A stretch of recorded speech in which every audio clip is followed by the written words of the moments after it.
ముఖ్యమంత్రి రేవంత్ రెడ్డికి సొంత జిల్లా పాలమూరులోనే ఎంపీ సీట్ల గండం ఎదురయ్యే పరిస్థితి కనిపిస్తుంది.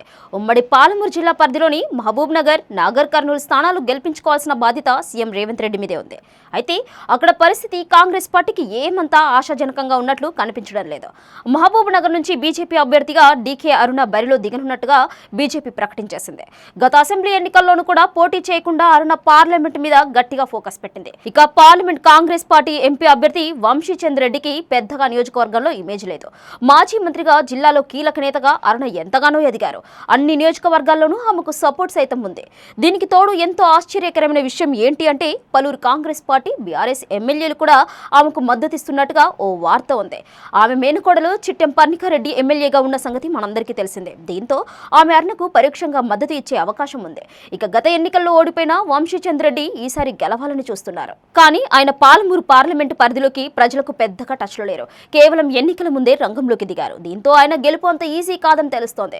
బీఆర్ఎస్ పార్టీ నుంచి చూసుకుంటే సిట్టింగ్ ఎమ్మెల్యే అయిన మన్నె శ్రీనివాస్ రెడ్డికి టికెట్ ఇచ్చినప్పటికీ ఆయన బలమైన నేతగా ప్రజల్లోకి వెళ్లలేదు.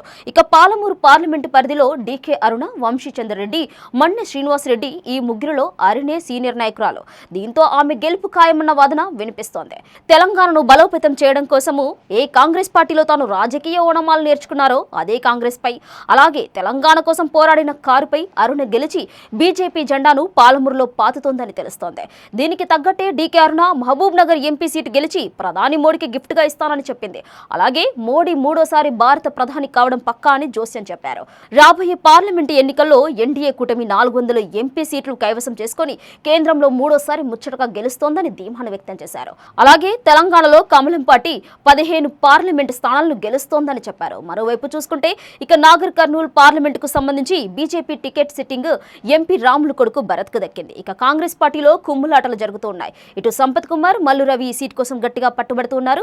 బీఆర్ఎస్ పార్టీ ఈ సీటును పొత్తులో భాగంగా బీఎస్పీకి కేటాయించే ఛాన్స్ ఉంది. ఆర్ఎస్ ప్రవీణ్ కుమార్ రంగంలోకి దిగే ఛాన్స్ కూడా ఉంది. ఈ సెగ్మెంట్ లోనూ బీజేపీకే ఛాన్స్ ఎక్కువగా ఉంది. మొత్తంగా ఈ 2 పార్లమెంట్ సీట్లను గెలుచుకొని సత్తా చాటాలని రేవంత్ భావిస్తూ ఉంటే పరిస్థితి మాత్రం దానికి భిన్నంగా ఉన్నట్టుగా మనకు తెలుస్తోంది.